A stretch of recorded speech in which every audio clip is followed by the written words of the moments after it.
গ্রামের নাম ছিল চর সোনাপুর। নদীর ধারে ছোট্ট শান্ত এক গ্রাম। এই গ্রামের মাঝখানে ছিল শত বছরের পুরনো একটি মসজিদ।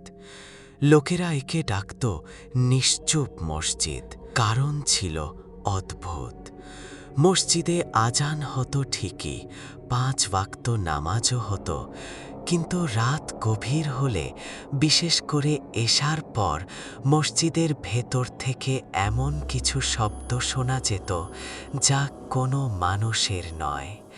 কেউ বলতো কান্নার শব্দ, কেউ বলতো ভারী নিঃশ্বাস, আর কেউ কেউ বলতো ওখানে একটি জিন থাকে। আমি তখন কলেজে পড়ি, শহর থেকে ছুটিতে গ্রামে এসেছি। আমার দাদা ছিলেন ওই মসজিদের পুরনো মুয়াজ্জিন। ছোটবেলা থেকে আমি তার মুখে এই মসজিদের গল্প শুনে বড় হয়েছি। একদিন সাহস করে দাদাকে জিজ্ঞেস করলাম, দাদা, সত্যিই কি মসজিদে জিন আছে? দাদা তাকিয়ে থাকলেন অনেকক্ষণ, তারপর বললেন, জিন আছে কি না জানি না, কিন্তু এই মসজিদ সাধারণ নয়। সেই রাতেই সব কিছু শুরু হয়। এশার নামাজ শেষে সবাই বাড়ি চলে গেল।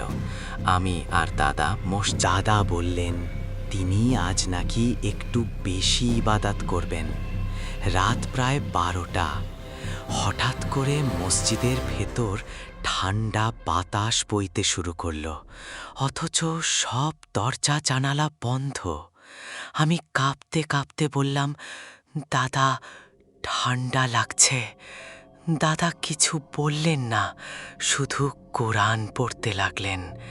ঠিক তখনই মিম্বারের দিক থেকে কারো হাঁটার শব্দ, টক টক টক, কিন্তু সেখানে কেউ ছিল না। হঠাৎ মসজিদের লাইট একে একে নিভে গেল।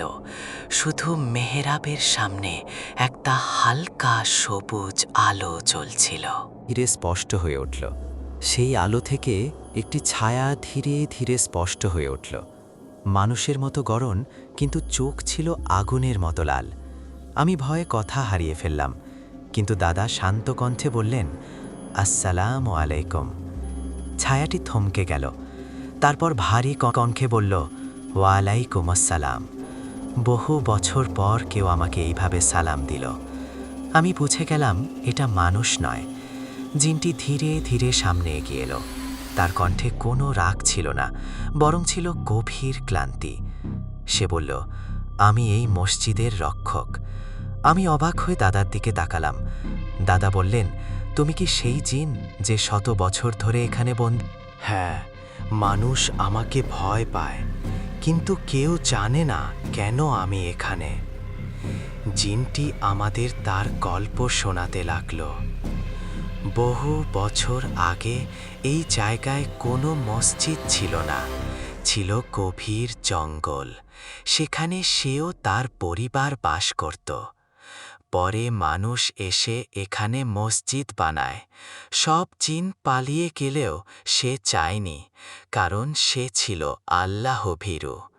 সে নিজেই চাইছিল এই মসজিদ রক্ষা করতে, কিন্তু এক রাতে কিছু দুষ্টু জিন মসজিদ অপবিত্র করার চেষ্টা করে।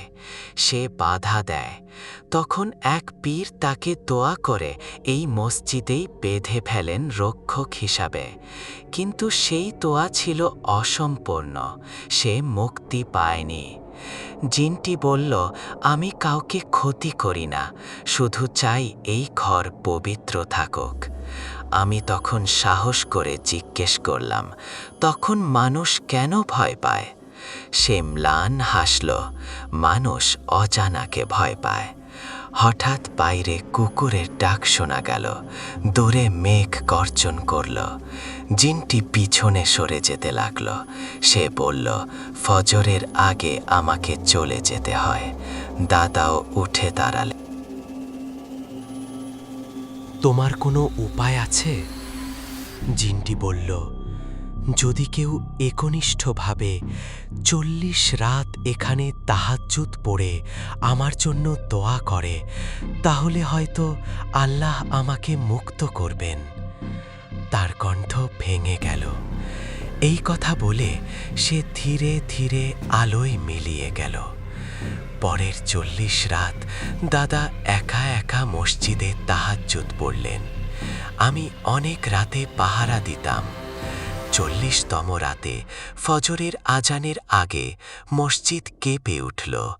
একটা হালকা আলো আকাশের দিকে উঠে গেল, আর তারপর সব শান্ত। সেই দিনের পর থেকে আর কোনো শব্দ শোনা যায় না। মসজিদ আগের চেয়েও বেশি শান্ত। দাদা বলেছিলেন হয়তো সে মুক্তি পেয়েছে। আজও যখন আমি সেই মসজিদে নামাজ পড়ি, মেহরাবের সামনে দাঁড়ালে একটা অদ্ভুত শান্তি অনুভব করি। ভয় নয়, বরং মনে হয় কেউ এখনো এই ঘর পাহারা দিচ্ছে।